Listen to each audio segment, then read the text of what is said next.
Assalamualaikum warahmatullahi wabarakatuh. Waalaikumsalam warahmatullahi wabarakatuh. Jumpa kembali sahabat ngopi, sahabat jamaah sekalian, dan cuk ya.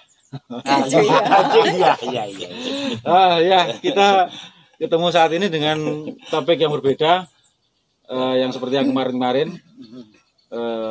Kita bicara tentang siapa sih makhluk di dunia ini atau manusia yang di dunia ini yang paling takwa, yang paling dekat dengan Allah, paling enak seuripe nang akhirat.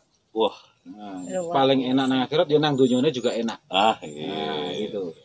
Ngopi kita kali ini kita bagaimana memperbincangkan awak dhewe dengan bahasa membahas sih kita kok dawur men ya. Ya, terlalu melip. Nah, kami persilakan kepada Pak Ayub untuk memberikan pendahuluannya sebelum nanti kita bahas. Monggo.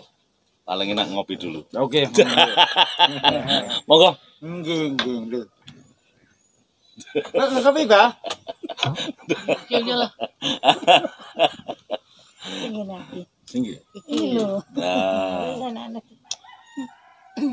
Assalamualaikum warahmatullahi wabarakatuh. Waalaikumsalam. Sahabat-sahabat hancuk, sahabat-sahabat yang ingin mendandani cucuk, istilahnya bahasa Jawa ini pengen dandani cucuk. Dan cuker. Dandani cucuk itu pasti yang lebih dahulu itu kepada perbuatan. Sehingga ketika perbuatan baiknya itu bagus, ya, maka cucunya juga pasti Bagus. ucapannya bagus gitu. Menurut Abah, sapa satu meneh wong sing paling mulya nek kene iki? Ya wong sing dikasih karo Gusti Allah. Wong sing dikasihi. Sing piye kuwi? Sing piye wong sing dikasihi? Ya itu Sing api ya sing sugih sih. kata-kata itu gampang. Yang dikasih yang bagaimana? Nah itulah yang Mbak Mirna, siapa orang yang paling mulia di muka bumi ini? Apakah Nabi Muhammad mulia di mata Allah? Iya. Selama ini yang kita dengar Nabi Muhammad mulia, Mulia. sehingga dikasih wahyu untuk supaya disuruh tauladankan kepada umatnya. Nah, kira-kira perilaku Nabi seperti apa kira-kira? Kok sampai dijuluki orang yang paling mulia? Istilahnya orang yang mulia. Nah, sebelumnya ayo kita bahas dulu, kita tilik dulu Qur'annya. Siapa sebenarnya orang yang paling mulia di hadapan Allah? Surat 49 ayat 13. Monggo, Mbak. 49:13. Ya. Minta tolong untuk dibacakan, Mbak. Siap. Hai manusia, Hmm. sesungguhnya kami menciptakan kamu dari seorang laki-laki dan seorang perempuan dan menjadikan kamu berbangsa-bangsa dan bersuku-suku supaya kamu saling kenal mengenal. Oh, supaya kamu saling kenal mengenal apa supaya kamu saling serang menyerang? Kenal mengenal. Kenal mengenal.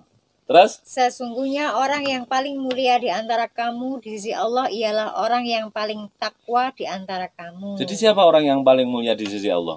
Paling takwa. Orang yang paling mulia di sisi Allah ialah orang yang paling Takwa. Ada nggak orang yang sudah beragama Islam tapi tidak takwa di mata Allah? Wakil. Enggak ada. Kira-kira ada nggak kira-kira? Nah, permasalahannya sekarang Takwanya itu adalah gimana? ketika kita tanya tentang siapa orang yang paling mulia, ternyata orang yang paling bertakwa. Saya boleh tanya kepada Mbak Mirna. Karena orang yang paling mulia di sisi Allah adalah orang yang paling bertakwa. Pertanyaannya adalah apa itu takwa? Menjalankan semua perintah Heeh. dan menjauhi segala larangan. Menjalankan perintah, menjauhi larangan. Perintahnya apa Mbak Mirna? Perintahnya ya ada sholat, Sholat. Terus? kita mengaji. Ya, sholat. Kita ambil dari sholat ya. Menjalankan perintah, menjauhi larangan. Perintahnya adalah sholat. Nah, ketika Mbak Mirna sholat, punya tujuan nggak? Punya. Apa tujuannya? Ketika Mbak Mirna sholat, punya tujuan nggak kira-kira? Kita baca ya ayatnya ya. Apa tujuan daripada sholat? Surat 2 Al-Baqarah ayat 21. Ya ayyuhan nasu ubudu rabbakumul ladzi khalaqakum walladzina min qablikum la'allakum tattaqun. Artinya, Hai manusia, sembahlah Tuhanmu yang telah menciptakanmu. Sembahlah Tuhanmu berarti perintah apa ini? Sholat. Terus? Dan orang-orang yang sebelummu agar kamu bertakwa. Jadi tujuan sholat apa ini tadi? Bertakwa. Agar Bertakwa. kamu bertakwa. Hai orang-orang yang beriman. Hai manusia. Sembahlah Tuhanmu yang telah menciptakanmu dan orang-orang sebelummu agar kamu bertakwa. Berarti ketika Mbak Mirna sholat, tujuannya adalah Takwa. agar bertakwa. Nah pertanyaannya, yang tadi Mbak Mirna jawab adalah, takwa adalah menjalankan perintah, menjauhi larangan. Perintahnya adalah sholat. Tujuan sholat? Bertakwa. Takwa. Takwa, menjalankan perintah, menjauhi larangan. Perintahnya apa? Sholat. Tujuan sholat? Tujuan sholat takwa. Takwa, menjalankan perintah, menjauhi larangan. Bulat lah. Loh, kok bulat? Harusnya kan alamannya jelas ini. Apa itu takwa yang sesungguhnya? Kalau dijawab menjalankan perintah, perintahnya sudah dilakukan, yaitu sholat. Sholat bertujuan untuk mencapai takwa. Berarti harus ada definisi takwa itu sendiri. Atau apa itu takwa? Nah, itu. Nah, Itu dia. kudu ngopi sih. Ayo Mbak ngopi, Mbak. Ya. Jadi kalau takwa dijawab menjalankan perintah, perintahnya sudah dilakukan, yaitu sholat. Nah, ketika kita sholat, harus satu komando, satu kode, bahwa tujuan sholat itu adalah untuk mencapai ketakwaan. Jangan sampai ketika kita sholat punya tujuan macam-macam. Pengen masuk surga, nggak nyambung, wong ayatnya la'alakum tatakun kok. Menjalankan perintah, perintahnya sudah dilakukan, yaitu sholat. Ternyata ketika sholat punya tujuan masuk surga, nggak nyambung. Dapat pahala, nggak nyambung. Karena di ayatnya la'alakum tatakun. Lalu pertanyaannya, jadi takwa sendiri itu apa artinya? Nah ini, dibuka surat Al-Imran, surat 3, 133, 134. Wasari'u ila maghfiratin min rabbikum wa jannatin 'arduha as-samawati wal ardh u'iddat lil muttaqin. Artinya, Dan bersegeralah kamu kepada ampunan dari Tuhanmu dan kepada surga yang luasnya seluas langit dan bumi yang disediakan untuk orang-orang yang bertakwa. jadi surga seluas langit dan bumi itu nanti akan diberikan kepada siapa? Orang yang bertakwa. Pasti melalui proses sholat sehingga mencapai tujuan, yaitu takwa. Maka surga seluas langit dan bumi itu nanti akan diberikan kepada orang-orang yang bertakwa. Apa perilakunya orang yang bertakwa? Terus ayat selanjutnya, yaitu orang-orang yang menafkahkan hartanya baik di waktu lapang maupun sempit. jadi ada nggak orang yang sudah sholat 5 waktu tapi pelit? Ada. Takwa nggak akhirnya? Nah, sholat 5 waktu tapi tidak mencapai pada tujuan, bahwa tujuannya adalah selalu bersedekah. Titenane wong nek sembayange khusyuk, dia luman, suka sedekah baik di waktu lapang maupun Sempit. wong sing lapange angel. Pemene sempit. Sabar sih. Tapi pengen jadi orang yang bertakwa. Takwa. Nah ini kasus. Ayo sholat 5 waktu, tapi ayo mencapai tujuan. Apa tujuannya? Yaitu kepada ketakwaan. Materinya takwa adalah selalu bersedekah, baik di waktu lapang maupun sempit. Terus, dan orang-orang yang menahan amarahnya. ada nggak orang yang sudah sholat 5 waktu tapi uring-uringan, nah senengane? Takwa enggak, tapi sholat gitu loh setiap hari, tapi uring-uringan, anaknya diseneni, bojone diseneni, geger karo tanggane. Wah, lakui. Nah, Gimana coy? resikonya ketika kita benar-benar ingin mencapai pada ketakwaan, ayo selalu menahan amarah. Kita sholat setiap hari tapi pelit.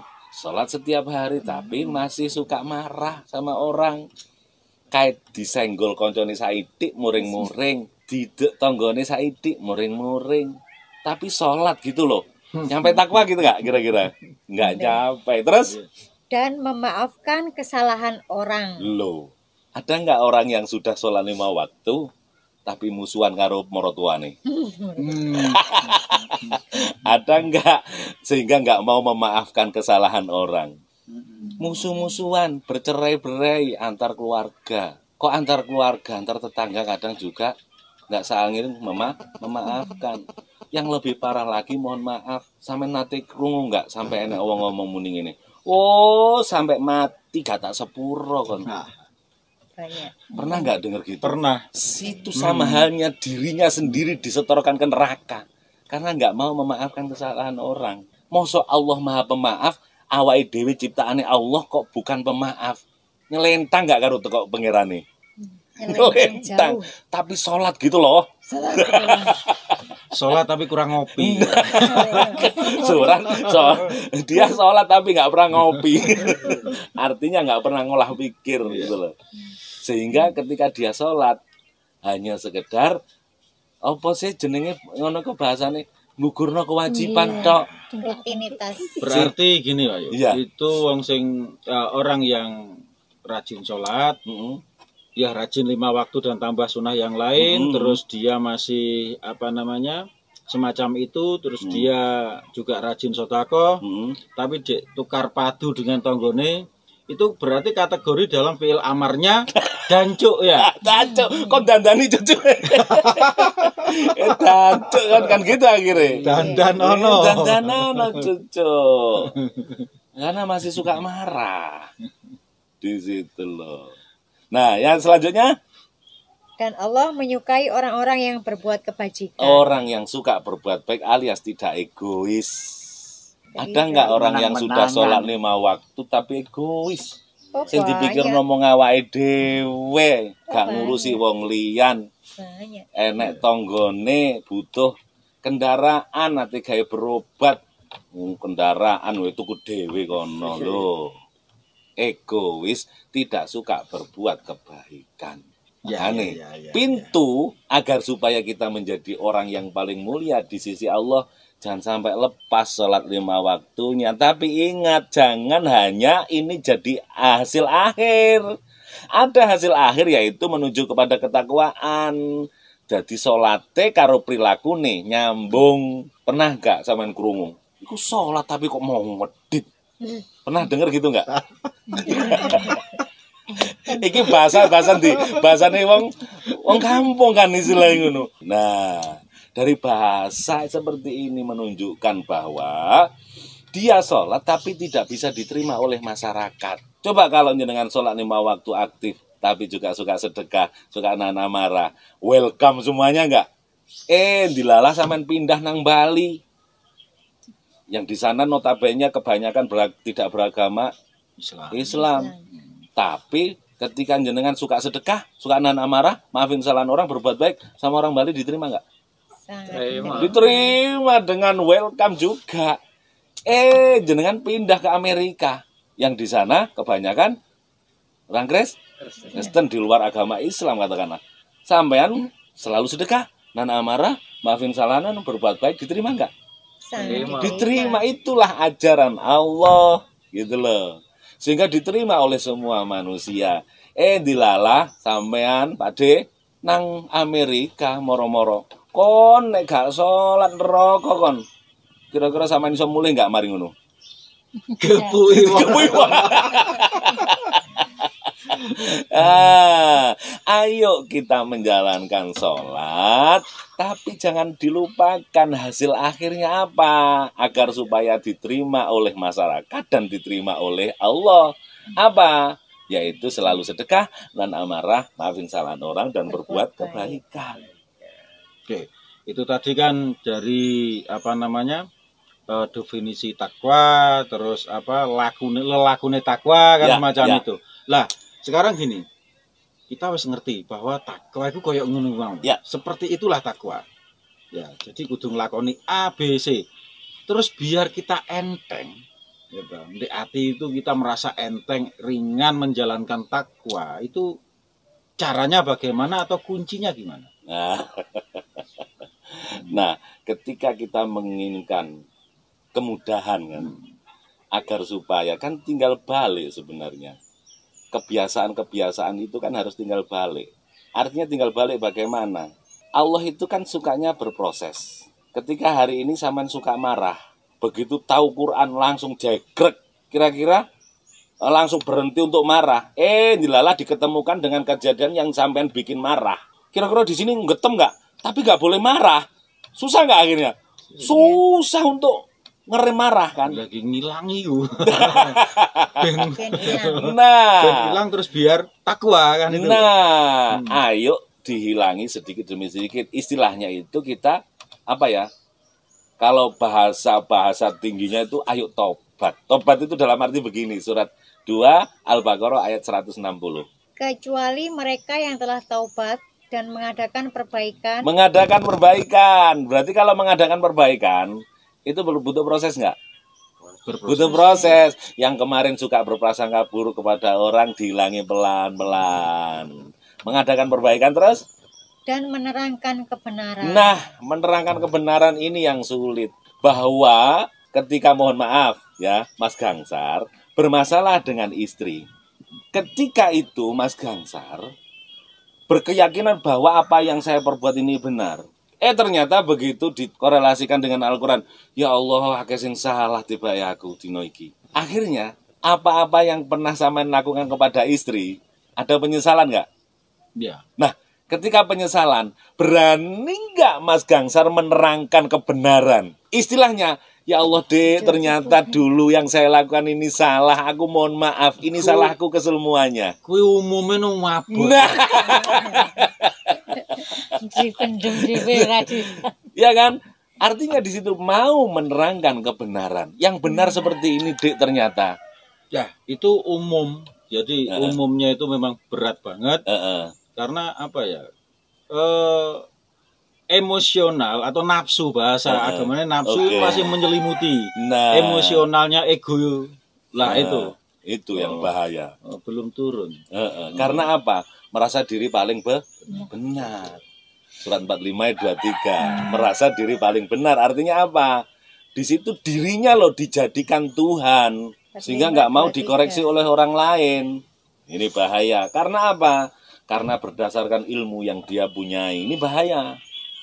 Surat 45 ayat 23. Maka pernahkah kamu melihat orang yang menjadikan hawa nafsunya sebagai Tuhannya? Tuh, hawa nafsunya sebagai Tuhannya. Terus?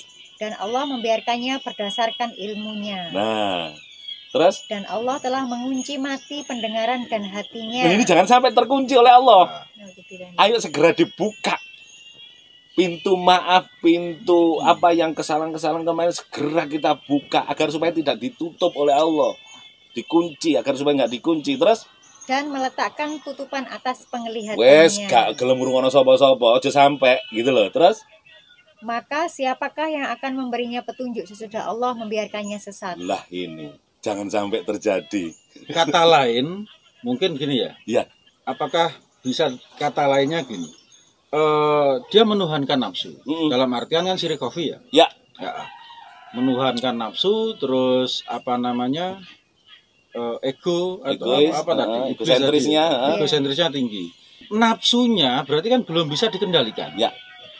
Berarti kita perlu yang namanya pengendali nafsu. Nah. Peredam pendingin. Ya. Pendingin hati. Pendingin hati untuk kita mengarahkan nafsu yang enggak bagus ke nafsu yang bagus. Surat 19 ayat 96. Bukan bikinan kita. Redaman itu bukan kita yang membikin, tapi dengan sendirinya bisa redam. Sesungguhnya orang-orang yang beriman dan beramal saleh. Beramal soleh itu kalau di bahasa Indonesia kan jadi apa? Berbuat kebaikan. Berbuat kebaikan meliputi apa? Contoh mamanya sekarang. Ada jalan atau selokan yang nggak benar. Artinya yang itu mengganggu ketentraman orang lain, mengganggu lingkungan. Terus diam-diam apa? Kita benahi. Itu berbuat kebaikan nggak? Iya. Jangan dikira di situ nggak ada nilainya. Gitu loh. Ayo kita kerjakan itu. Ada yang lebih tinggi lagi, yaitu suka sedekah, selalu sedekah dan sebagainya. Itu namanya berbuat kebaikan. Diulang lagi. Sesungguhnya orang-orang yang beriman dan beramal saleh, kelak Allah yang Maha Pemurah akan menanamkan dalam hati mereka rasa kasih sayang. Jadi dengan sendirinya Allah menanamkan pada diri mereka rasa kasih sayang. Kalau ada rasa kasih sayang yang menanamkan Allah, kira-kira semeleh nggak awake dhewe? Amin. Seperti itu. Amin. Saya kira itu Bang, ya obrolan ini kayaknya nggak bakalan habis. Jadi walaupun singkat, Amin. namun padat istilahnya cilik ning mentes. Amin. Amin. Amin. Ya mudah-mudahan obrolan kita saat ini bisa tidak sebatas obrolan, namun bisa kita laksanakan, bisa kita implementasikan dalam kehidupan sehari-hari. Tapi mohon maaf, untuk yang kali ini harus bersambung. Oke. Untuk yang bahasan ini harus bersambung karena nanti ada ayat-ayat yang ada hasil akhir orang yang bertakwa itu ketika mati seperti apa. Nah, itu sobat ngopi, sobat dan ya. Kita pembahasan kita saat ini memang sebenarnya masih luas, namun demikian karena waktu kita harus jeda. Jadi ikuti pembahasan berikutnya, terutama sambungan dari pembahasan saat ini pada episode berikutnya. Amin. Dan jangan lupa like, subscribe, dan kirim komentar kalian di bawah ya, di bawah ini kirim komentar, tulis komentar, ataupun kalian bisa juga request. Amin. Nah, pembahasan apa yang ingin sampean semuanya ikuti. Amin. Demikian kiranya dari kami. Segala salah khilaf mohon maaf. Billahi taufiq wal hidayah. Assalamualaikum warahmatullahi wabarakatuh. Waalaikumsalam. Alhamdulillah.